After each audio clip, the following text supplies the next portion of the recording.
மாநகர் மாவட்டம் நெல்லை கிழக்கு பகுதி அதிமுக சார்பில் நாரணமால்புரம் பேரூராட்சி சங்கர் நகரில் நீர்மோர் பந்தல் திறக்கப்பட்டது.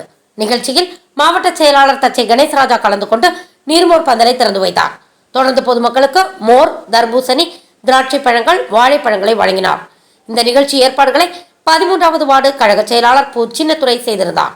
இதில் அமைப்பு செயலாளர் சுதா பரமசிவன், மாநில எம்ஜிஆர் மன்ற இணைச் செயலாளர் கல்லூர் வேலாயுதம், துணை செயலாளர் நயினார் வீரபெருமாள், மாநில சிறுபான்மை நலப்பிரிவு துணை செயலாளர் மஹபூப் ஜான், முன்னாள் எம்எல்ஏ ஆர்பி ஆதித்தன், அவைத்தலைவர் பரணி சங்கரலிங்கம், மாவட்ட துணை செயலாளர் பள்ளமடை பாலமுருகன், நெல்லை தொகுதி முன்னாள் செயலாளர் பால்கண்ணன், முன்னாள் மண்டல சேர்மன் தச்சை மாதவன், அதிமுக மாவட்ட பொருளாளர் சிறுபான்மை பிரிவு அப்துல் அஜீஸ், 13வது வார்டு வெள்ளத்துறை நாகூர் மீரான், தாழை பக்கீர் முகமது, முன்னாள் வார்டு செயலாளர் எஸ் செல்லத்துறை, ராமச்சந்திரன் மற்றும் கழக நிர்வாகிகள் பலர் கலந்து கொண்டனர்.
வாட்சிங் உண்மை செய்திகள்.